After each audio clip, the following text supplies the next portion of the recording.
السلام علیکم ورحمۃ اللہ وبرکاتہ۔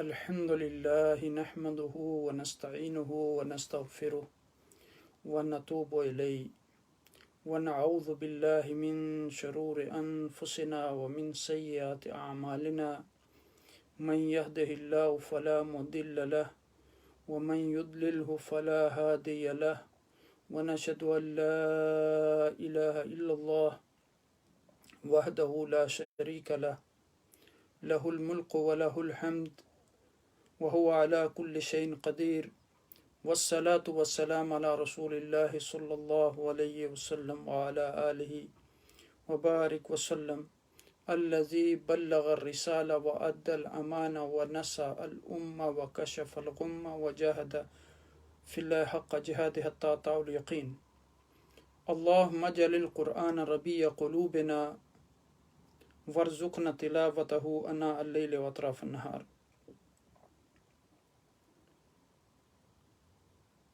واجعل للقرآن جلاء قلوبنا وأحزاننا وذهاب غمومنا وقائدنا وسائقنا إلى جنات النعيم يا عزيز يا جبار اجعل قلوبنا تخشى من تقواك واجعل عيوننا تدمع من خشياك واجعلنا يا رب من أهل التقوى وأهل المغفرة وارزقنا الهدى والتقى والعفاف۔ اللہ پاک کی حمد و ثنا اور آقا دو جہاں نبی مکرم تاجدار عرب و عجم کی ذات گرامی پر درود و اسلام کے بعد رب کائنات کا احسان عظیم ہے کہ جس نے ہمیں یہ توفیق عطا فرمائی کہ ہم خلاصہ قرآن کی اس مجلس میں حاضر ہوں۔ آج اس سلسلے کی ہماری یہ تیسری نشست ہے۔ قلم نے الحمدللہ سورہ بقرہ مکمل کر لی تھی اور اللہ کے فضل و احسان سے انشاءاللہ آج ہم سورہ آل عمران کو مکمل کریں گے۔ دعا ہے کہ اللہ پاک ہمیں قرآن کا فہم سلیم عطا فرمائے، ہمیں قرآن حکیم کو صحیح طریقے سے پڑھنے، سمجھنے اور اس پر عمل کرنے کی توفیق عطا فرمائے۔ میں امید کرتا ہوں کہ آپ ایمان کی سلامتی کے ساتھ اور صحت کی سلامتی کے ساتھ بخیر و عافیت ہوں گے۔ اللہ سبحانہ وتعالیٰ آپ کو اپنے حفظ و امان میں رکھے۔ اس سے پہلے کہ ہم خلاصہ کی طرف آئیں، میں چند بنیادی نکات آپ کی خدمت میں رکھنا چاہتا ہوں تاکہ ہم قرآن حکیم کو سمجھ سکیں، قرآن کے مضامین کو سمجھنے میں ان میں آسانی ہو۔ سب سے پہلی بات یہ ہے کہ قرآن ہی امت مسلمہ کی کتاب ہے، قرآن ہی اس کے باعث اور روح ہے، قرآن ہی اس کی شخصیت اور وجود ہے، قرآن ہی اس کا بیان اور ترجمان ہے، قرآن ہی اس کا نظام اور دستور ہے، یہی اس کا مرجع اور ماخذ ہے، یہی اس کے داعیان اور مبلغین کے لیے رہنمائی ہے۔ ہمیں یہ بات اچھی طرح سمجھ لینی چاہیے کہ کتاب کا خطاب ایک زندہ اور متحرک امت سے تھا۔ جب تک ہم اس بات کو صحیح طریقے سے سمجھ نہیں لیتے، اس وقت تک ہمارے درمیان اور کتاب کے درمیان ایک وسیع خلیج عائل رہے گی۔ ہمارے ذہن میں حقیقت اچھی طرح جاگزیں ہونی چاہیے کہ قرآن کی مخاطب جو تھی امت، اس کا ایک حقیقی وجود تھا۔ پھر اس خطاب کی وجہ سے اس امت نے عالم واقعہ میں بعض عملی اقدامات کیے اور ان واقعات اور اقدامات کے ذریعے اس امت نے اس کرۂ ارض پر اس پوری انسانی زندگی کا رخ جو ہے وہ تبدیل کر دیا اور اس آیہ کریمہ کا عملی نمونہ پیش کیا۔ جاء الحق وزهق الباطل ان الباطل کان زہوقا۔ اب دیکھیں کہ ہمیں قرآن کریم کی تلاوت اور خوش الحانی اور سر بس جومنے اور ان چیزوں سے نکل کر ہمیں قرآن کو سمجھنے کی کوشش کرنی ہوگی، قرآن میں غور و فکر کرنا ہوگا، قرآن میں تدبر کرنا ہوگا۔ قرآن جب تک ہم صرف اس کی تلاوت کرتے رہیں گے، تلاوت میں بہت بڑا اجر ہے، اس میں کوئی شک نہیں، لیکن یہ کتاب ہمارے لیے ایک لا ہے، رہنمائی ہے، ہدایت ہے، تو جب تک ہم اس کو سمجھیں گے نہیں.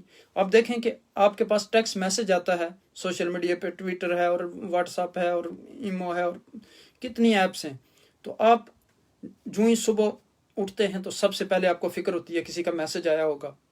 رات کو سونے سے پہلے آپ چیک کرتے ہیں کہ کوئی ضروری کوئی ایمرجنسی میسج نہ آ گیا ہو. تو یہ اللہ کا میسج ہے. انسانوں کے میسج کو ہم اتنی اہمیت دیتے ہیں اور یہ رب کائنات کا میسج ہے، تو کبھی ہم نے غور کیا کہ ہم اس میسج کو کتنا پڑھتے ہیں اور اس میسج کے بارے میں کتنے فکر ہمارے. اب دیکھیں کہ ہم نے قرآن حکیم کو اصال ثواب کی مجالس تک محدود کر دیا، اپنی مجالس کی افتتاح تک محدود کر دیا، یہاں تک کہ جو برائی کی مجالس ہیں ان میں بھی نعوذ باللہ پہلے ہم قرآن پڑھتے ہیں، اس کے بعد برے کام شروع کر دیتے ہیں. تو یہ جو ہماری روش ہے یہ درست نہیں ہے. بعض لوگوں کا یہ کنسیپٹ ہے کہ صبح قرآن یعنی صبح کے وقت وہ کہتے ہیں کہ اب کوئی اور چیز نہیں لگانی، قرآن لگائیں، اس کے بعد میوزک سنیں تو کوئی حرج نہیں. تو یہ جو کنسیپٹ ہمارا ہے یہ درست نہیں ہے. یعنی اللہ سبحانہ تعالیٰ نے ارشاد فرمایا فَتُؤْمِنُونَ بِبَعْضِ الْكِتَابِ وَتَكْفُرُونَ بِبَعْضٍ، کیا تم کتاب کے بعد حصوں پر ایمان لاتے ہو اور بعض پر نہیں. تو قرآن بھی ایک زندہ کتاب ہے، آج بھی اپنے عمل کرنے والوں کے لیے ہدایت ہے، روشنی ہے، شفا ہے، رہنمائی ہے. اس کو سمجھنے کے لیے ہمیں اس جماعت کا جو اس قرآن کا مخاطب اولین تھے ان کی زندگیوں کا مطالعہ کرنا ہوگا، ان کے مصائب و مشکلات کا مطالعہ کرنا ہوگا، وہ جس معاشرے میں رہ رہے تھے ان کے غزوات اور ساری چیزوں کا مطالعہ کرنا ہوگا، انہوں نے قرآن نے کس طرح سے ان کی رہنمائی کی. اور یہ وہ لوگ تھے جن کے بارے میں حضور نبی اکرم صلی اللہ علیہ وسلم نے فرمایا اصحابی النجوم اذا اهتدیتم مهتدیتم، میرے صحابہ جو ہیں وہ ستاروں کی مانند ہیں، ان میں سے جس کی بھی پیروی کرو گے تم کامیاب ہو جاؤ گے. پھر فرمایا خیر القرون کرنی ثم الذین یلونہم ثم الذین یلونہم ثم الذین یلونہم، سب سے بہتر جو ہے وہ میرا زمانہ ہے، اس کے بعد میرے صحابہ کو، اس کے بعد تابعین کا، تبع تابعین کا، پھر اس کے بعد جو لوگ آتے جائیں گے. ان کی زندگیوں کا مشاہدہ اور کس طرح قرآن نے ان کی رہنمائی کی، اس پر ہمیں غور و فکر کرنا ہوگا. اب دیکھیں کہ جس طرح کائنات کی ساری چیزیں رب کائنات کے وجود پر شاہد ہیں، اسی طرح قرآن حکیم اپنے معجزات کے ذریعے، اپنی شان اعجاز کے ذریعے ذات باری پر شہادت ہے. جس طرح سورج، چاند، ستارے، چرند، پرند، ساری چیزیں اللہ کے حکم کے مطابق اپنا فریضہ انجام دے رہی ہیں، اپنا منصب ادا کر رہی ہیں جو ان کا فرض منصبی ہے، بعین ہی اسی طرح قرآن بھی ایک دفعہ انسانیت کی رہنمائی میں ایک بہترین اس نے کردار ادا کیا، وہ آج بھی اسی طرح کردار ادا کر سکتا ہے جو اس سے رہنمائی لینا چاہے. شاید کہ تیرے دل میں اتر جائے میری بات. تو انسانیت آج بھی اسی طرح موجود ہے، قرآن اسی طرح موجود ہے. یہ انسان اسی طرح اپنی حقیقت اور فطرت پر قائم رہے گا، اور قرآن مجید جو ہے وہ انسان کے لیے اللہ کی طرف سے پکار ہے. اب دیکھیں کہ اس سورت جو آج جس کا ہم مطالعہ کریں گے، اس کے 3 اہم مضامین یہ ذہن میں رکھ لیں، پھر ہمیں اس کو سمجھنے میں آسانی ہو جائے گی. پہلی بات یہ ہے کہ اس پوری صورت میں اس بات پر زور دیا گیا کہ دین اسلام کی حقیقت اور ماہیت کیا ہے، یعنی اطاعت، اتباع، ان چیزوں پر زور دیا گیا اور غور کرنے کا حکم دیا گیا. اور پھر ان الدین عند اللہ الاسلام، اس کا حکم دیا گیا کہ اللہ کے ہاں جو دین اسلام ہے وہی اصل دین ہے. پھر دوسری جو بات ہے کہ جماعت مسلمہ کے شب و روز، اس پوری صورت میں مسلمانوں کی تصویر ایک کھینچی گئی. قرآن ایک بڑی خوبصورت تصویر پیش کر رہا ہے امت مسلمہ کے سامنے. ان پر جو حکم نازل ہوا وہ کس طرح بڑی صفائی کے ساتھ، بڑی دقت کے ساتھ، بلا چون چرا کس طرح اس پر عمل کرتے تھے. وہ فوراً کس طرح کہتے تھے سمعنا و اطعنا، وہ کس طرح کہتے تھے اسلمت لرب العالمین، ہم نے سنا اور ہم نے اس پہ عمل کیا، ہم نے اللہ سبحانہ وتعالیٰ کے سپرد کر دیا اپنے آپ کو. پھر اس پوری صورت میں تیسری بات، مسلسل اہل ایمان کو تلقین کی گئی کہ وہ غیر اہل ایمان کے ساتھ دوستی نہ رکھیں. اور پھر اس نظریہ حیات کے عملی اثرات انسانی زندگی پر کیا مرتب ہوتے ہیں، وہ آثار جو لازمہ ایمان ہیں، مثلا اللہ تعالیٰ کو وحدہ شریک لہو سمجھنا، اس کا لازمی نتیجہ یہ بتایا گیا کہ وہ ایک موحد اللہ وہ مسلم ہو جائے، مسلمان ہو جائے، یہی دین ہے، اس کے سوا اور کوئی دین نہیں۔ یہاں مسلم کا مفہوم کیا ہے کہ انسان اللہ سبحانہ و تعالیٰ کے سامنے اپنا سر تسلیم خم کر دے، سر بسجود ہو جائے، اس کی اطاعت کرے، اس کے احکامات کو مانے، اس کے رسولوں پر ایمان لائے، اس نے جس چیز کے کرنے کا حکم دیا اس کو بجا لائے۔ قل، جیسے رب کائنات نے ارشاد فرمایا، قل ان کنتم تحبون اللہ فاتبعونی یحببکم اللہ، اور کہ اگر میرے ساتھ محبت کرنا چاہتے ہو تو میرے محبوب کی اتباع کرو، پھر میں تم سے محبت بھی کروں گا اور تمہارے گناہ معاف فرما دوں گا۔ اب دیکھیں کہ اس نظریہ یا حیات کی روح سے اگر کوئی سر تسلیم خم نہیں کرتا، اللہ کی اطاعت نہیں کرتا، اللہ کے رسول کی اتباع نہیں کرتا، اللہ کے رسول کی اطاعت نہیں کرتا، تو وہ گویا مسلم نہیں ہے، وہ دیندار نہیں ہے اس کرائٹیریے کے مطابق جس کے مطابق اللہ سبحانہ و تعالیٰ ہے کہ ان الدین عند اللہ الاسلام۔ اب دیکھیں کہ دین اسلام 3 چیزوں سے عبارت ہے: معرفت، اقرار، اطاعت، یعنی صرف علم و معرفت کا نام جو ہے وہ دین نہیں ہے۔ پھر آپ دیکھیں کہ اس صورت میں حقیقی نسب اور نظریاتی نسب پر گفتگو کی گئی۔ آگے ہم اس پہ تفصیل سے آتے ہیں۔ اب دیکھیں کہ یہاں عورتوں کے بارے میں بھی بہت سارے احکامات آئے، عورتوں کو جن کو فضیلت دی گئی ان کے بارے میں۔ تو بعض علماء نے ان آیات سے یہ بھی استدلال کیا کہ عورت مسجد میں جا سکتی ہے۔ پھر اگر آیت نمبر 36 میں دیکھیں تو کتنا عظیم تحفظ طلب کیا حضرت مریم نے اپنے لیے اور اپنی اولاد کے لیے۔ یہ ہے ایمان والوں کی شان۔ اللہ اکبر، وَإِنِّي أُعِيذُهَا بِكَ وَذُرِّيَّتَهَا مِنَ الشَّيْطَانِ الرَّجِيمِ۔ پھر خالص نظر جو صرف اللہ کے لیے، ان کو پھر نفخ روح کے لیے تیار کرنا، پھر جو ایک انسانی فطرت ہے شہوات کی، اس کے اندر اولاد کی شہوت ہے، عورتوں کی شہوت ہے، دولت کی، یہ ساری چیزیں، تو یہ چیزیں یا کے اندر بھی انسان ہوتے ہوئے یہ خواہشات موجود تھیں، جس طرح کہ حضرت زکریا نے بھی وہاں دعا کی۔ ان کے معجزات کا تذکرہ ہے اس صورت میں۔ پھر حضرت عیسیٰ علیہ السلام کے معجزات کا تذکرہ ہے، حضرت عیسیٰ علیہ السلام کی ولادت کا تذکرہ ہے، حضرت حنہ بنت یعقوب جو حضرت عمران کی بیوی تھیں، حضرت مریم علیہ السلام کی والدہ، ان کی دعا کا تذکرہ ہے۔ اب یہاں دیکھیں کہ پھر یعنی اس میں ایک جلیل القدر صحابی ابو طلحہ رضی اللہ تعالیٰ عنہ جو بہت ہی مالدار شخص تھے، ان کی یعنی محبوب ترین دولت جو تھی وہ ایک کنواں تھا جسے وہ ہا کہتے تھے۔ یہ مسجد نبوی کے بالکل مقابل تھا، اور حضور نبی اکرم صلی اللہ علیہ وسلم اسی کنویں پر جایا کرتے تھے اور پاک و صاف پانی پیا کرتے تھے۔ تو جب یہ آیہ کریمہ نازل ہوئی لن تنالوا البر حتی تنفقوا مما تحبون، تو انہوں نے کہا کہ میرا محبوب مال تو یہ کنواں ہے اور یہ میری طرف سے صدقہ ہے، میں اس کا ثواب عند اللہ اور اس کی جزا اللہ کے پاس چاہتا ہوں۔ اس پر نبی اکرم صلی اللہ علیہ وسلم نے فرمایا، واہ واہ، یہ تو بڑا نفع بخش اور قیمتی مال ہے، یہ تو نفع بخش مال ہے، میں نے سن لیا، لیکن میرا مشورہ یہ ہے کہ آپ اسے تقسیم کر دیں۔ تو ابو طلحہ نے کہا حضور بس آپ ایسا ہی کر دیں۔ تو حضور نبی اکرم صلی اللہ علیہ وسلم نے اس کو اقربا اور چچا زاد کے درمیان تقسیم کر دیا۔ اب پھر دیکھیں کہ بخاری و مسلم نے ایک روایت نقل کی کہ حضرت عمر رضی اللہ تعالیٰ عنہ نے کہا کہ حضور خیبر میں مجھے جو حصہ ملا ہے اس سے اچھی جائیداد مجھے کوئی نہیں ملی، اس کے بارے میں آپ دیتے ہیں؟ تو آپ نے فرمایا اصل جائیداد اپنے پاس رکھ دو اور باقی جو ہے اس کو اللہ کے راستے میں وقف کر دو۔ اب دیکھیں کہ ہم آتے ہیں ان مضامین کی طرف۔ اب دیکھیں کہ تیسرے پارہ کے 8 رکوع جو تھے وہ سورہ بقرہ پر مشتمل تھے۔ اب 9ویں رکوع سے سورہ آل عمران کا آغاز ہوتا ہے، اور یہ صورت بھی بالاتفاق مدنی ہے۔ اس میں 20 رکوع اور 200 آیات ہیں، اور چونکہ اس صورت میں حضرت عمران کے خاندان کا قصہ بیان کیا گیا، اس لیے اس صورت کا نام آل عمران رکھ دیا گیا۔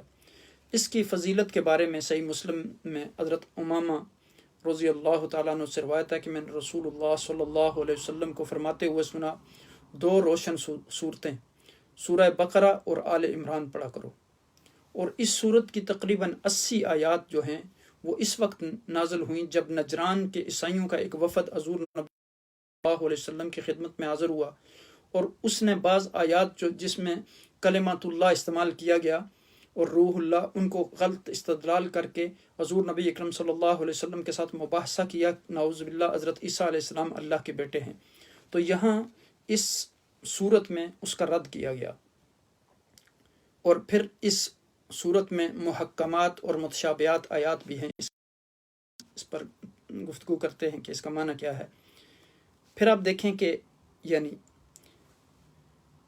حضرت ہنا بنت یاقوس وہ پرندے کو دیکھتی ہیں کہ وہ اپنے بچے کو کھانا کھلا رہا ہے، تو ان کے دل میں بھی یہ خواہش پیدا ہوتی ہے کہ یا رب کائنات مجھے بھی اولاد عطا کر، تو ان کی دعا قبول ہوتی ہے، حضرت مریم علیہ السلام کی پیدائش ہوتی ہے۔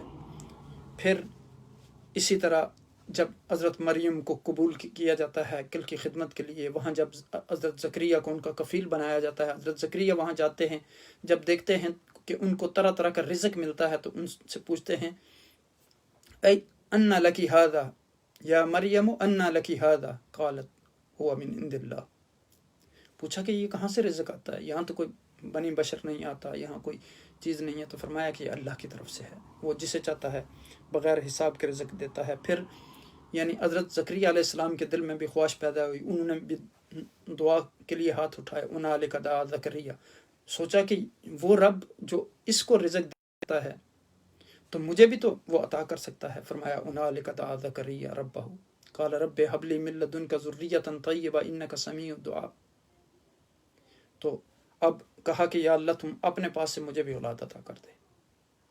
اب ان کی دعا قبول ہوئی، فنادت الملائکۃ وہو قائم یصلی فی المحراب، تو وہ محراب میں نماز پڑھ رہے تھے، فرشتوں نے بشارت دی کہ اللہ سبحانہ تعالیٰ آپ کو یحییٰ کی بشارت دے رہے ہیں۔ پھر حضرت زکریا علیہ السلام کا سوال کہ یا اللہ یہ کیسے ہوگا، جب ہم ان آیات پر آتے ہیں تو پھر اس پہ انشاءاللہ اور گفتگو کرتے ہیں مزید۔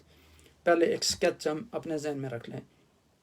پھر سورہ آل عمران کے آخری رکوع میں ان اہل ایمان کا تذکرہ کیا گیا جو ہر حال میں اللہ سبحانہ و تعالیٰ کا ذکر کرتے ہیں، جو یہ کہتے ہیں ان صلاتی و نسکی و محیای و مماتی للہ رب العالمین، وہ زمین و آسمان کی تخلیق پر غور کرتے ہیں، وہ اپنے پروردگار کے سامنے ہاتھ اٹھا کے دعائیں کرتے ہیں۔ آپ اگر آیت نمبر 190 سے لے کر 195 تک 195 تک کی آیات کو دیکھیں تو اس میں آپ کو یہ چیز نظر آئے گی۔ پھر اس صورت کے اختتام پر بڑا خوبصورت طریقے سے اس کا اختتام ہوا، اس میں 4 پرنسپل بیان کیے گئے اسلام کے، دین کے، کامیابی کے لیے اور فلاح کے لیے۔ پہلا اصول جو بیان کیا گیا وہ صبر ہے، پیشنس، دین پر جمے رہنا، مشکلات اور مصائب کی وجہ سے دل کو چھوٹا نہ کرنا۔ دوسرا اصول جو بیان کیا وہ مثابرہ، یعنی دشمنوں کے مقابلے میں زیادہ سے زیادہ استقامت اور شجاعت کا مظاہرہ کرنا۔ تیسرا اصول جو بیان کیا گیا وہ مرابطہ ہے، دشمنان دین سے مقابلے کے لیے اپنے آپ کو تیار رکھنا۔ اور چوتھا جو تقوی، جو بڑا اہم ایلیمنٹ ہے، ہر حال میں اللہ سے ڈرنا۔ پھر آپ دیکھیں کہ سورہ آل عمران کا تعارف جو ہے، جیسے میں نے آپ کو بتایا کہ یہ مدنی صورت ہے، اس میں 200 آیتیں اور 20 رکوع ہیں، اور اس میں آل عمران کا ذکر ہے، اسی لیے اس صورت کا نام آل عمران قرار پایا۔ سورہ بقرہ کو جو خاص کر خطاب تھا وہ بنی اسرائیل سے تھا، اور اس صورت میں خطاب عیسائیوں سے ہے، اگرچہ یہ بنی اسرائیل کا جو لقب تھا یہ دونوں کو شامل تھا، یہودیوں کو بھی اور عیسائیوں کو بھی، لیکن یہ یہودیوں نے اپنے لیے مختص کر لیا تھا، اس لیے پھر اس سے بنی اسرائیل سے یہودی معنی لیے جاتے ہیں۔ تو سورہ بقرہ کی طرح سورہ آل عمران کے فضائل بھی حدیث میں بے شمار ہیں، کثرت سے آئے ہیں۔ جیسے ابھی میں نے ایک حدیث پاک شروع میں آپ کے سامنے رکھی کہ حضور نبی اکرم صلی اللہ علیہ وسلم نے کہا کہ 2 روشن صورتیں سورہ بقرہ اور سورہ آل عمران پڑھا کرو، ان 2 صورتوں کو جڑواں صورتیں بھی قرار دیا گیا۔ پھر اس سورہ کے شان نزول، سورہ آل عمران کے شان نزول کے متعلق ایک روایت ہے کہ جب نبی اکرم صلی اللہ علیہ وسلم مدینہ منورہ تشریف لائے، دین حق کی روشنی دور دور اور نزدیک ہر جگہ پھیل چکی تھی، مگر مدینہ کے آس پاس کے جو یہودی تھے اللہ تعالیٰ کا سچا دین آنے پر حق سے منکر ہوگے۔ پھر نجران کے کچھ عیسائیوں کی ایک جماعت بحث و مباحثہ کے لیے حضور نبی اکرم صلی اللہ علیہ وسلم کے پاس آئی۔ نجران عرب کے جنوب میں یمن کے علاقے میں ایک مقام کا نام تھا، اور اس زمانے میں عیسائیوں کی وہاں بہت زیادہ عبادت تھی۔ تو یہ جماعت بعض لوگوں نے کہا کہ 14 بڑے لوگوں پر مشتمل تھی، اور بعض لوگوں نے کہا 60 افراد پر مشتمل تھی، لیکن ان کے جو مشہور لیڈر تھے، گروپ لیڈر، وہ یہ تھے۔ ان میں عبد المسیح عاقب تھے جو دولت اور سرداری کے لحاظ سے بڑے مشہور تھے۔ اس طرح ایم السید تھے جو رائے اور تدبیر کے لحاظ سے ان کی بڑی اتھینٹک مانی جاتی تھی ان کی رائے۔ پھر تیسرے جو ابو حارثہ بن علقمہ تھے، وہ مذہبی عالم ہونے کے لحاظ سے بڑے لیڈر تھے۔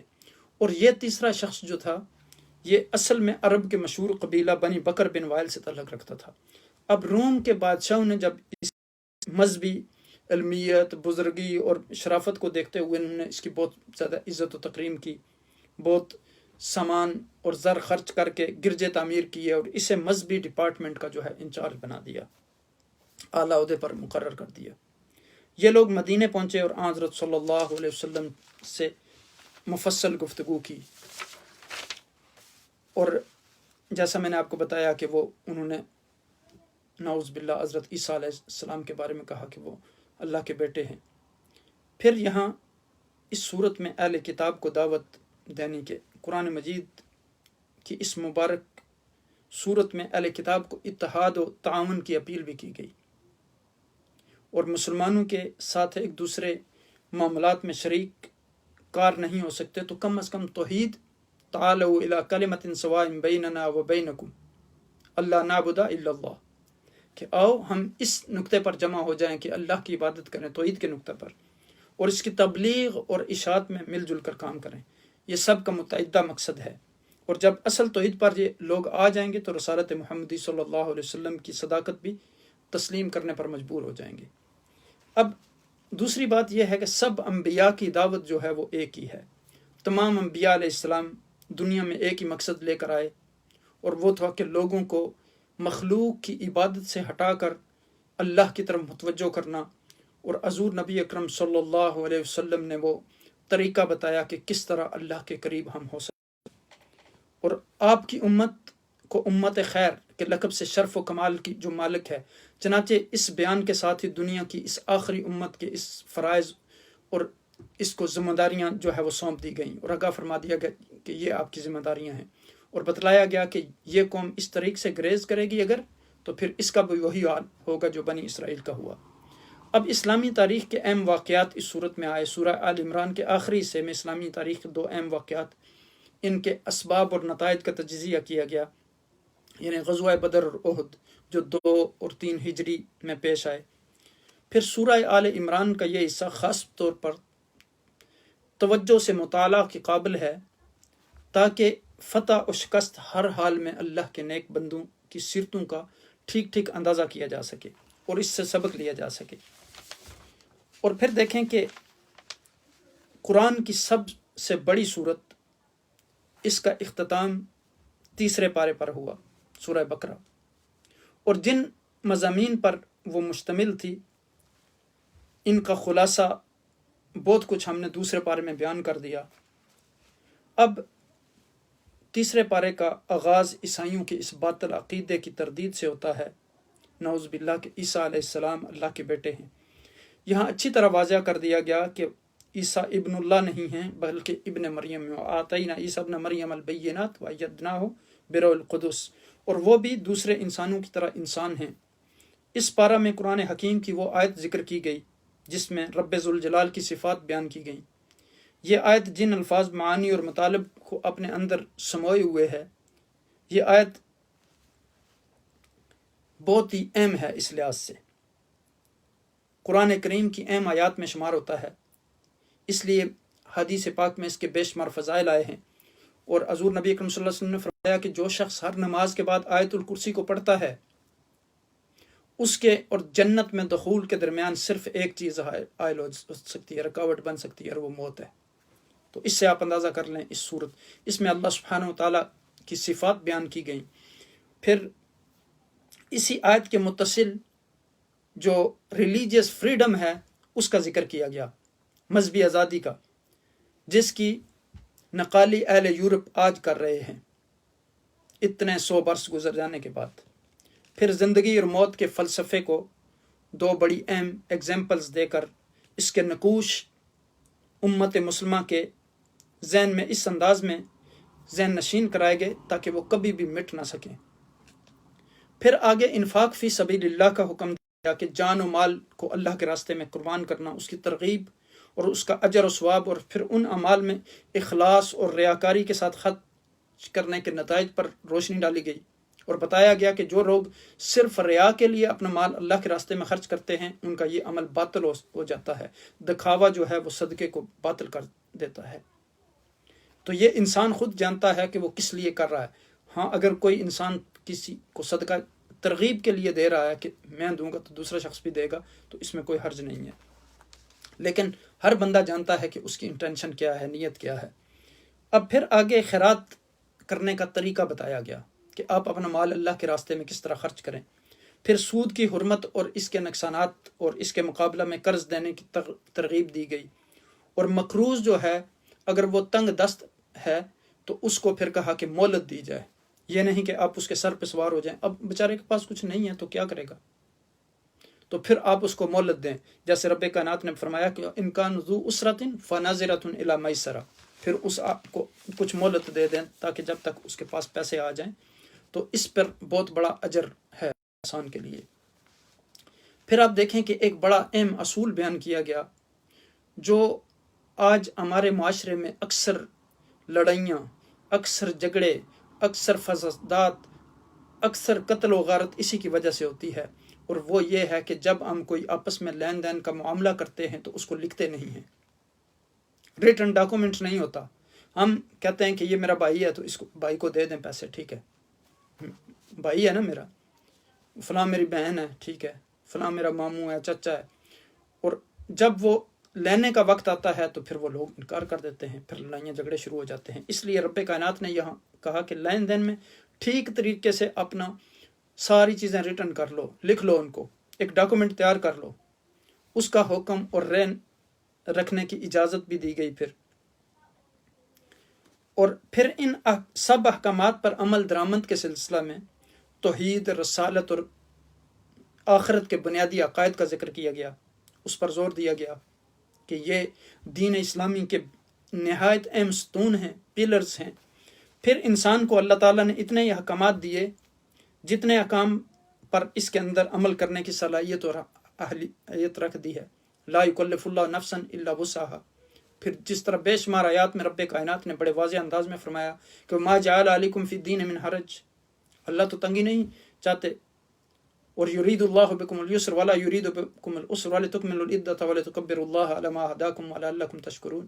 پھر حضور نبی اکرم صلی اللہ علیہ وسلم نے فرمایا بشرا ولا تنفرا، لوگوں کو بشارتیں، خوشخبریاں سناؤ، ان کو نفرت نہ اور بری خبریں نہ سناؤ۔ تو ہمیشہ ایک دینی جو لیڈر ہوتا ہے اس کا یہ کام ہوتا ہے کہ وہ امت مسلمہ کے افراد کے اندر ہمیشہ ایسی موومنٹ رکھے، ایسی خبریں ان کو سنائے کہ تاکہ وہ ہمیشہ ڈس اپوائنٹڈ نہ ہوں۔ آج جس طرح ہمارا انداز ہے کہ صرف ہم نیگیٹو نیوز جو ہیں، ہمارا میڈیا بھی اور جو ہمارے سارے لوگ ہیں وہ اس پر زور دیتے ہیں۔ اب دیکھیں کہ اللہ سبحانہ و تعالیٰ نے کس طرح صحابہ کرام اور حضور نبی اکرم صلی اللہ علیہ وسلم کی رہنمائی کی۔ آج ہم کہتے ہیں کہ یہ چیز بڑی ڈیفیکلٹ ہے، جتنا زمانہ ان کا مشکل تھا ہمارا مشکل نہیں ہے۔ اب دیکھیں نا کہ امت مسلمہ سے پہلے ایسے لوگ بھی تھے کہ دین کی خاطر جن کو آروں سے کاٹ دیا گیا تو پھر بھی وہ دین پر استقامت انہوں نے اختیار کی۔ تو ہم کہتے ہیں کہ ہم جنت میں ایسے ہی چلے جائیں، ہم حسبتم ان تدخلوا الجنۃ، یعنی کیا گمان کرتے ہو کہ جنت میں ایسے چلے جاؤ گے، اور حالانکہ ابھی تو تمہاری کوئی آزمائش نہیں ہوئی۔ پہلی قوموں کی ایسے آزمائش ہوئی کہ انبیاء بھی پکار اٹھے کہ متی نصر اللہ الا ان نصر اللہ قریب۔ تو اب یہاں دیکھیں کہ پھر اس صورت میں سورہ بقرہ کے آخر میں وہ جامع اور مانع دعائیں ہیں جو روحانی اور آخری سعادتوں کے اصول کی کنجی ہیں۔ اس کے بعد سورہ آل عمران کا آغاز اللہ سبحانہ و تعالیٰ کی صفات سے کیا گیا۔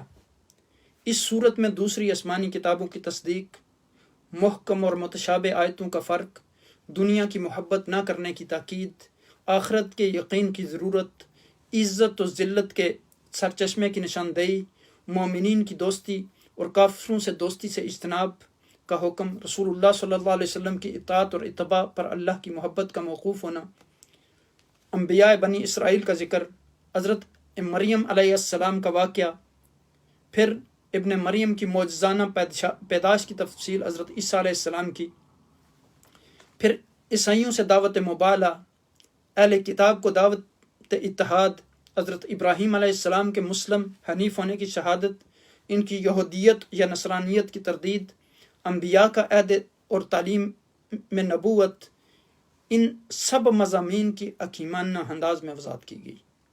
اخیر میں دو ٹوک لفظوں میں یہ اعلان کر دیا گیا کہ اب اسلام کے سوا اور کوئی دین اللہ کے نزدیک پسند نہیں۔ ان الدین عند اللہ الاسلام، اس دین میں تمام الہامی مذاہب کا خلاصہ آ گیا کہ جو محمد صلی اللہ علیہ وسلم سے پہلے دنیا میں بھیجے گئے تھے، اس لیے یہودیت یا نصرانیت کے دعوے دار اصل میں ایک دین الہی کے عمل ہیں، مگر وہ دین الہی اب منسوخ شدہ ہیں۔ جس طرح آپ دیکھیں کہ ایک کرنسی نوٹ ہوتا ہے تو اگر حکومت اس کو کینسل کر دیتی ہے تو وہ نہیں چلتا۔ جس طرح آپ کو یاد ہوگا جب عراق میں یعنی جنگ ہوئی تو اس کے بعد بہت لوگوں کے پاس پیسے تھے تو وہ یعنی خرید رہے تھے، لوگوں نے بے شمار پیسہ خرید لیا، تو اس وقت کی گورنمنٹ جو صدام پریزیڈنٹ تھا اس نے وہ کینسل کر دیا نوٹ۔ تو اب دیکھیں کہ اللہ سبحانہ وتعالیٰ نے جب فرما دیا کہ ان الدین عند اللہ الاسلام، تو پھر اس کے بعد یعنی ان کتابوں پر ایمان لانا ہمارے لیے بھی ضروری ہے، لیکن عمل کرنا ہمارے لیے ضروری اس لیے نہیں ہے کہ ان میں تعریف ہو گئی، اور قرآن ہی ایسی کتاب ہے جس میں کوئی شک و شبہ کی گنجائش نہیں ہے، جو منزل من اللہ ہے، اور اس باقی کتابیں بھی منزل من اللہ تھیں، لیکن اس کی حفاظت کا ذمہ بھی رب کائنات نے خود اٹھایا۔ اِنَّا نَحْنُ نَزَّلْنَا الذِّكْرَ وَإِنَّا لَهُ لَحَافِظُونَ، ہم نے اس ریمائنڈر کو بھیجا اور اس کی حفاظت کرنے والے بھی ہم ہیں، یعنی اس کتاب کو ہم نے بھیجا اور اس کی حفاظت کرنے والے بھی ہم ہیں۔ تو اب دیکھیں کہ یہاں یہ حکم دے دیا گیا کہ اصل دین جو ہے وہ اللہ کا دین ہے، خدا کی طرف سے اب ہدایت یہی اسی دین میں ہے۔ پھر یہ صورت جو ہے یہ مدنی ہے، چونکہ یہ ہجرت کے بعد نازل ہوئی، اور ہجرت کے بعد جتنی بھی صورتیں نازل ہوئیں ان کو مدنی کہا جاتا ہے۔ اور جیسا میں نے عرض کیا کہ اس صورت کا نام آل عمران ہے کیونکہ اس میں حضرت عمران کی بیوی حنہ بنت یعقوز، ان کی بیٹی مریم اور ان کے نواسے حضرت عیسیٰ علیہ السلام کے حالات اور واقعات کا ذکر ہے۔ پھر ایک جلد صورت میں بڑے انداز میں اس امر کی تصریح کی گئی کہ انسان کی ہدایت کے لیے اللہ تعالیٰ نے جو ضابطہ حیات عطا فرمایا اس کا نام دین اسلام ہے۔ گزشتہ انبیاء اکرام بھی اس دین کے علمبردار تھے۔ پھر اس صورت میں یہودی اعمال اور عیسائی عقائد کی اصلاح کی طرف خاص توجہ دی گئی۔ عیسائی علماء کے ساتھ مناظرہ بھی ہوا جس سے عاجز آ کر وہ مبالہ پر آمادہ ہوئے، اور بالآخر مبالہ سے بھی وہ دستبردار ہو گئے، کیونکہ انہیں علم ہو گیا تھا کہ آقائے دو جہاں نبی اکرم صلی اللہ علیہ وسلم سچے نبی ہیں۔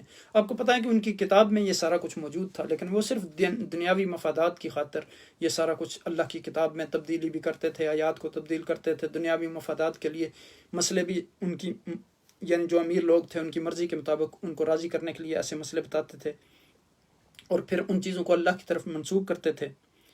اب یہاں دیکھیں کہ اس میں توحید، حضور نبی اکرم صلی اللہ علیہ وسلم کی نبوت اور قرآن حکیم کی صداقت کو بیان کیا گیا، اور پھر حج کی فرضیت کا اعلان بھی کیا گیا۔ امت مسلمہ کو بہترین امت قرار دیا گیا، کنتم خیر امت اخرجت للناس، اور اس کو عظیم ذمہ داریوں کا احساس دلایا گیا، اور آپس میں اتحاد و اتفاق سے رہنے کا درس دیا گیا۔ وَاعْتَصِمُوا بِحَبْلِ اللَّهِ جَمِيعًا وَلَا تَفَرَّقُوا وَاذْكُرُوا نِعْمَةَ اللَّهِ عَلَيْكُمْ إِذْ كُنْتُمْ أَعْدَاءً فَأَلَّفَ بَيْنَ قُلُوبِكُمْ فَأَصْبَحْتُمْ بِنِعْمَتِهِ إِخْوَانًا کا درس دیا گیا۔ پھر لوگوں کو نیکی کا حکم کرنے کا حکم دیا گیا اور برائی سے روکنے کا حکم دیا گیا۔ اس صورت میں پھر جنگ بدر کا مختصر اور جنگ احد کا مفصل ذکر ہے۔ جنگ احد میں 700 سے زائد صحابہ کرام جو ہے میں سے صرف 40 نے حضور نبی اکرم صلی اللہ علیہ وسلم کے صرف ایک حکم کی خلاف ورزی کی تھی، تو اللہ تعالیٰ نے مسلمانوں کو یہ سزا دی کہ جیتی ہوئی جنگ جو ہے وہ اس کو ہار میں بدل گیا اور کافر جو ہے وہ غالب آ گئے۔ تو اگر ہم غور کریں، آج ہم دن رات سینکڑوں احکامات اللہ سبحانہ و تعالیٰ کے اور اس کے رسول مکرم صلی اللہ علیہ وسلم کے ان کی خلاف ورزی نہیں کرتے، تو اس کا پھر نتیجہ بھی ظاہر ہے کہ کفر غالب ہے اور مسلمان ہر جگہ ذلت و رسوائی کا شکار ہیں۔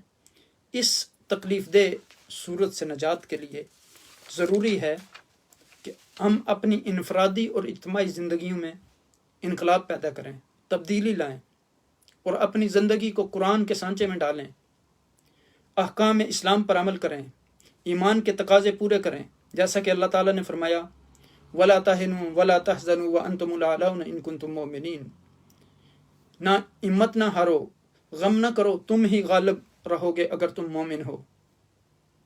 تو مومن ہمیشہ غالب رہتا ہے، لیکن شرط یہ ہے کہ وہ مومن ہو۔ آج کتنی افسوسناک صورتحال ہے، یہ جب سے کورونا وائرس کا سلسلہ شروع ہوا تو ہمارے مسلمان بزنس مین جو تھے یہاں یو کے میں، سب سے زیادہ مہنگائی انہوں نے کی اور ان کو اتنے جرمانے ہوئے۔ کتنی شرمندگی کا باعث ہے یہ چیز ہمارے لیے۔ اور کل ایک دوست مجھے پاکستان سے بتا رہے تھے کہ وہ تھوڑا سا لاک ڈاؤن میں نرمی کی گئی ہے تو اب دکانداروں نے اتنے ریٹس زیادہ کر دیے ہیں۔ تو بڑی شرمندگی کی بات ہے کہ غیر مسلم جو ہیں وہ رمضان کا احترام کرتے ہوئے آپ کے لیے چیزیں سستی کر دیتے ہیں، ہوتے ہوئے ان چیزوں کو مس یوز کرتے ہیں۔ ہر چیز ہم دین کے نام پر کر رہے ہیں۔ اللہ سبحانہ تعالیٰ ہماری اصلاح فرمائے۔ پھر اس صورت کی فضیلت کے بارے میں حضور نبی اکرم صلی اللہ علیہ وسلم نے فرمایا قرآن پڑھا کرو، کیونکہ یہ قیامت کے روز بادلوں کی طرح سایہ فراہم کرتی ہوئی میدان حشر میں آئیں گی، یا پرندوں کی جماعتوں کی طرح آئیں گی اور اپنے پڑھنے والوں کی طرف حجت کریں گی، یعنی ان کے شفاعت کے لیے جھگڑا کریں گی اور دوزخ کے فرشتوں کو ان کے قریب بھی نہیں آنے دیں گی۔ یہ صحیح مسلم شریف کی روایت ہے۔ پھر آپ دیکھیں کہ قرآن کے سائے میں زندگی بسر کرنا یہ نعمت عظمیٰ ہے، اور اس کی قدر وہی جانتا ہے جو اس سے لطف اندوز ہو۔ یہ نعمت زندگی کی شان بلند کر دیتی ہے، اور میں سمجھتا ہوں کہ یہ اللہ سبحانہ و تعالیٰ کا ہمارے اوپر خصوصی کرم ہے کہ اس نے ہمیں قرآن کے سائے میں جینے کا موقع عطا کیا۔ قرآن کا سایہ مردہ دلوں کو زندگی عطا کرتا ہے۔ اب دیکھیں کہ سورہ بقرہ کے شروع میں ہم نے جن 3 پریشر گروپس کے بارے میں پڑھا تھا، یعنی مومنین، متقین، کفار اور منافقین، اب ہر جگہ پہ آپ کو یا تو انسان مسلمان ہوگا، مومن ہوگا، یا وہ کافر ہوگا یا منافق ہوگا، اسی 3 قسم کے انسانوں سے آپ کا واسطہ پڑے گا۔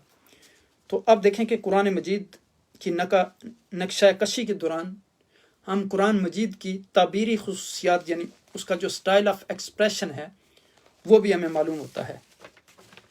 پھر آپ دیکھیں یہاں کہ رب کائنات نے اس سورہ پاک کی ابتدا ان الفاظ سے کی کہ اللہ ایک ہے، وہ زندہ ہے، یعنی اللہ لا الہ الا هو الحی القیوم، اور وہ سب کی زندگی اسی سے قائم ہے، تمام انسانوں کی۔ اس نے انسانوں کی ہدایت کے لیے کتابیں نازل کی، آخر میں قرآن مجید بھیج کر اس کی تکمیل کی، جس طرح ارشاد فرمایا الیوم اکملت لکم دینکم واتممت علیکم نعمتی وردیت لکم الاسلام دینا۔ اس نے سچ اور جھوٹ کو جانچنے کے لیے کسوٹی مقرر کی۔ قرآن مجید کی کچھ آیتیں اس قدر واضح اور روشن ہیں کہ ان کو سمجھنا ہر ایک کے لیے آسان ہے۔ بعض آیتوں کے معنی ہر ایک کی سمجھ میں نہیں آتے، اور ان پر ایمان لانا چاہیے اور یقین کرنا چاہیے۔ ان کے معنی بالکل ٹھیک ہیں اور یہ سب ہمارے رب کی طرف سے ہیں، جیسا کہ میں نے ذکر کیا کہ محکمات ہیں اور متشابہات ہیں۔ پھر بتایا کہ انسان کا دل بیوی بچوں، سونے چاندی کے ڈھیر اور اپنے مطلب کی چیزوں کو سنبھال کر رکھنے کی طرف زیادہ مائل ہوتا ہے، حالانکہ یہ سب چیزیں آنی جانی ہیں، جس طرح اس آیہ کریمہ میں ذکر کیا گیا زُيِّنَ لِلنَّاسِ حُبُّ الشَّهَوَاتِ مِنَ النِّسَاءِ وَالْبَنِينَ وَالْقَنَاطِيرِ الْمُقَنطَرَةِ مِنَ الذَّهَبِ وَالْفِضَّةِ وَالْخَيْلِ الْمُسَوَّمَةِ وَالْأَنْعَامِ وَالْحَرْثِ ذَلِكَ مَتَاعُ الْحَيَاةِ الدُّنْيَا وَاللَّهُ عِندَهُ حُسْنُ الْمَآبِ۔ اللہ اکبر۔ تو حالانکہ یہ سب چیزیں آنی جانی ہیں، جو اللہ کے پاس ہے وہ اس سے بہتر ہے۔ دل فقط اللہ کی رضامندی حاصل کرنے اور اس آخرت کے فکر میں لگانا چاہیے۔ جنت کا طلبگار رہنا سب سے اچھا مقصد ہے۔ اللہ نے اسلام کو عالم انسانی کے دین کے لیے مقرر کیا۔ افسوس ہے کہ پھر بھی کچھ لوگ اس کے ماننے سے جی چراتے ہیں۔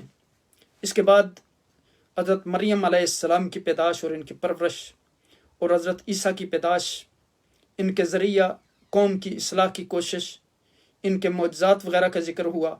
پھر عیسائیوں سے کہا گیا کہ ان کی تعلیم سے فائدہ اٹھائیں، اور حضور نبی اکرم صلی اللہ علیہ وسلم جو خاتم النبیین ہیں، ان کی لائی ہوئی کتاب قرآن حکیم کی تابعداری کریں، کیونکہ خود تمہاری کتاب ان پر سچائی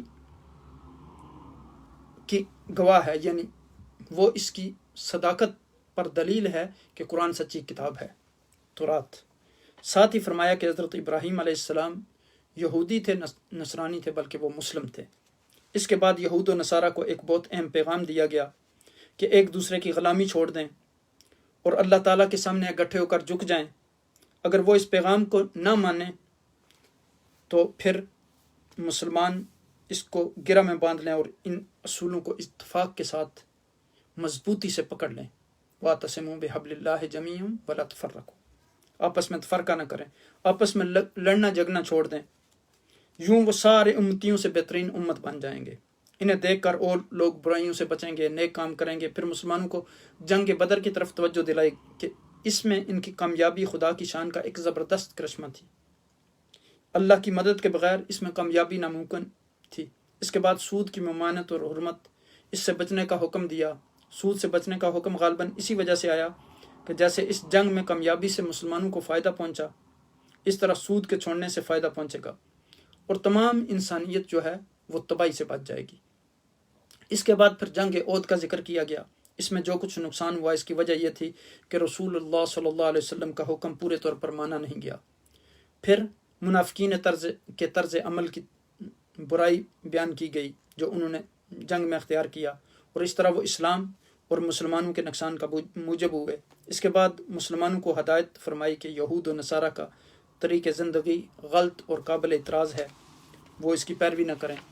پھر اس کے بعد اب دیکھیں کہ اور تکلیفیں پہنچیں گی، ان کو صبر سے برداشت کریں، اپنے کام سے کام رکھیں، اور اپنی التجا اور دعا کا اظہار اللہ بزرگ و برتر کی بارگاہ میں پیش کر کے اس سے مدد مانگنی چاہیے۔ اس کے بعد دعا مانگنے کا طریقہ سکھایا گیا اور سمجھایا کہ کافروں کی ظاہری خوشحالی سے دھوکہ نہیں کھانا چاہیے، کیونکہ آخرت میں ان کا ٹھکانہ جہنم ہے۔ ہاں، جو اہل کتاب ایمان لائیں گے اور نیک عمل کریں گے ان کو اجر ملے گا۔ آخر میں مسلمانوں کو نصیحت ہے کہ صبر کرو، دشمنوں کے مقابلے میں ڈٹے رہو اور ان کے مقابلے کی تیاری میں لگے رہو، اللہ سے ڈرو، اسی میں تمہارے لیے فلاح و کامیابی ہے۔ سورت کے خاتمہ پر اللہ سبحانہ وتعالیٰ نے 4 نصیحتیں فرمائیں اور انہیں فلاح و کامرانی کا ذریعہ قرار دیا۔ اصبروا، صبر کرو، یعنی کامیابی کا پہلا اصول ثابت قدمی ہے۔ پھر کہا کہ صابروا، ایک دوسرے کو صبر کی تلقین کرو اور مقابلے میں مضبوط رہو، اپنے ساتھ دوسروں کو بھی صبر و ثبات کا خوگر بناؤ۔ رابطو، لگے رہو، اور بام متحد ہو جاؤ، یونٹی پیدا کرو اپنے اندر۔ بامی روابط اور مضبوط تعلقات کامیابی کا زینہ ہیں۔ پھر کہا کہ اتقوا اللہ، اللہ سے ڈرتے رہو، خدا خوفی اور پرہیزگاری کامیابی کا جو ہے وہ چوتھا اہم اصول ہے۔ پھر اس صورت میں کہا کہ ان فی خلق السماوات، اس کے اندر ایک نہایت ہی گہری حقیقت کا بیان ہوا، یہ کہ کائنات ایک کھلی کتاب ہے، اس کے اندر ایمان و یقین کے بے شمار دلائل اور علامات موجود ہیں۔ اس کائنات سے اظہار ہوتا ہے کہ کس طرح یہ چل رہی ہے بڑی حکمت کے ساتھ۔ اس دنیا کی زندگی سے ورا ایک اخروی زندگی ہے۔ اس زندگی کا حساب و کتاب اور مقافات عمل ہوگا۔ ان دلائل کو کون پڑھ سکتا ہے؟ ان آیات و اشارت کو کون پا سکتا ہے؟ اس حکمت کا ادراک کون کر سکتا ہے؟ اس کائنات کی آواز کو کون کون سن سکتا ہے؟ یہ صرف وہ لوگ کر سکتے ہیں جو اصحاب دانش ہیں، اصحاب فکر ہیں، اہل علم ہیں۔ وہ نہیں وَمِنْهُمْ أُمِّيُّونَ لَا يَعْلَمُونَ الْكِتَابَ، وہ نہیں کہ جن کو کتاب کا علم ہی نہیں ہے۔ تو وہ لوگ اس کتاب مفتوح پر سے یونی نہیں گزر جاتے، اور وہ ان ظاہر و باطن آیات اور نشانیوں سے آنکھیں بند نہیں کر لیتے۔ وہ اس میں غور و فکر کرتے ہیں، تدبر کرتے ہیں، آسمان کی تخلیق میں، زمین کی تخلیق میں، سمندروں کی تخلیق میں، پہاڑ، درخت، چاند، ستارے، سورج، ہر ایک میں غور فکر کرتے ہیں۔ اس کے بعد پوری صورت کا جو خاتمہ آتا ہے، اس میں اس پوری صورت کی ہدایت کا خلاصہ دیا گیا، اور جماعت مسلمہ کو کہا گیا کہ ان کی زندگی کا خلاصہ یہ ہے کہ یہ ان کے فرائض اور پروگرام کا خلاصہ ہے، اور اسی میں ان کی فلاح مضمر ہے کہ یا ایھا الذین آمنوا اصبروا وصابروا ورابطوا واتقوا اللہ لعلکم تفلحون۔ پھر ہم خیال اور ہم سوچ لوگوں کے ساتھ مضبوط رابطہ۔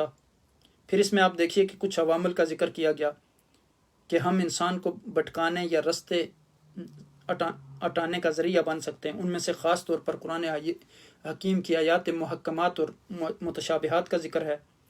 محکمات انسان کو کیا کرتی ہیں؟ محکم رکھتی ہیں، اور متشابہات جو ہیں انسان کے بھٹکنے کا ذریعہ ہو سکتا ہے۔ اور پھر اس کے لیے دعا سکھائی گئی کہ ربنا لا تزغ قلوبنا بعد اذ ہدیتنا وہب لنا من لدنک رحمۃ انک انت الوہاب۔ تو اس کا تعلق بھی کس سے ہے؟ ثبات سے ہے۔ یا رب ہمیں ثبات نصیب فرما۔ جس طرح ایک صحابی نے حضور سے سوال کیا تھا کہ یا الہی ایسا عمل بتا دیجئے کہ میں پھر اس کے بعد مجھے ضرورت نہ پڑے کہ کوئی اور سوال کرنے کی۔ فرمایا آمنت باللہ ثم استقم، ایمان لے پھر اس پر ثابت قدمی اختیار کرو۔ تو ہم اندر سے بھی کمزور نہ پڑیں، پھسلیں نہیں، اور بیرونی ذرائع سے بھی ہم شکوک و شبہات کا شکار نہ ہوں۔ پھر اس کے بعد جنگ بدر کی مثال دی گئی کہ قد کان لکم آیۃ فی فئتین التقتا فئۃ تقاتل فی سبیل اللہ واخری کافرۃ یرونہم مثلیہم رأی العین، کہ تمہارے لیے بہت بڑی نشانی ہے اس میں کہ جو دو گروہ آپس میں جو ملے ہیں ان کے اندر، تو وہ نشانی کیا تھی؟ اس میں بڑی نشانی یہ ہے کہ تھوڑے والے بھی ایمان کے ساتھ بڑی تعداد پر غالب آگے، کم من فئۃ قلیلۃ غلبت فئۃ کثیرۃ باذن اللہ۔ ضروری نہیں ہوتا کہ بڑا ساز و سامان ہو، بہت آپ کے پاس ہتھیار ہوں، لیکن اللہ کے حکم سے بعض اوقات چھوٹی فوج بھی بڑی بڑی فوجوں پر غالب آ جاتی ہے۔ تو یہاں پھر فرمایا کہ اس میں یعنی بڑی نشانی یہ ہے کہ تھوڑے والے بھی ایمان کے ساتھ بڑی تعداد پر غالب آ جاتے ہیں۔ یہ بہت بڑی نشانی ہے کہ اللہ تعالیٰ کس طرح اقلیت کو اکثریت کے اوپر غلبہ دیتا ہے۔ ایک نشانی یہ ہے، نشانی اور واقعات کیا کرتے ہیں؟ انسان کو ثبات دیتے ہیں۔ اگر آپ اوورحال سورہ آل عمران کا مضمون دیکھیں تو وہ صبر و ثبات ہے۔ اس میں ایسے واقعات کا ذکر کیا گیا جو انسان کی ثابت قدمی کے لیے اس کو مزید تقویت دیتے ہیں۔ غزوہ بدر کو پڑھ کے انسان کے اندر کیا جذبات پیدا ہوتے ہیں؟ ایک قوت محسوس ہوتی ہے، نہ کہ مدد فرشتوں کے ساتھ بھی کرتا ہے۔ ہاں آپ اس قابل ہوں، وہ اپنے اندر صلاحیت پیدا کرو کہ آپ اللہ کے پیارے ہو جاؤ۔ اس میں پھر حضرت عیسیٰ علیہ السلام کی مثال دی گئی کہ کس طرح عیسیٰ علیہ السلام کو اللہ سبحانہ تعالیٰ نے اٹھا لیا، پھر انڈیویجول کو کیسے اٹھایا، کیسے مدد کی، اور 3 سے 13 کی کیسے مدد کی۔ اور اس کا رابطہ سورہ بقرہ سے کہاں جا کے ملتا ہے کہ طالوت کے ساتھیوں کی کس طرح مدد کی، اور اندرونی ثبات کے لیے کیا حکم دیا گیا کہ یا ایھا الذین آمنوا اتقوا اللہ حق تقاتہ ولا تموتن الا وانتم مسلمون۔ آخری لمحے تک تمہیں مسلمان رہنا ہے، ثابت قدم رہنا ہے۔ یہ بھی ثبات ہے، اور ثابت قدمی کب تک؟ آخری لمحے تک۔ پھر دیکھیں انڈیویجول لیول پر تقوی کے بعد پھر اجتماعیت کا درس دیا گیا، واعتصموا بحبل اللہ جمیعا ولا تفرقوا۔ اس میں کیا ہے؟ یعنی آپ دیکھ رہے ہیں، غور و فکر فرما رہے ہیں کہ کس طرح اندرونی ثبات، بیرونی ثبات، اندرونی ایمان کا اور باہر کی مدد جماعتوں کی کیسے کی، آپس کا اتحاد اور اتفاق، یعنی اختلاف سے بچنا اور اتحاد امت مسلمہ کا آپس میں۔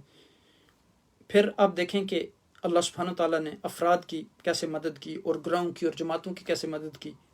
تو یہ جو استقامت اور ثبات ہے بیسیکلی صورت کا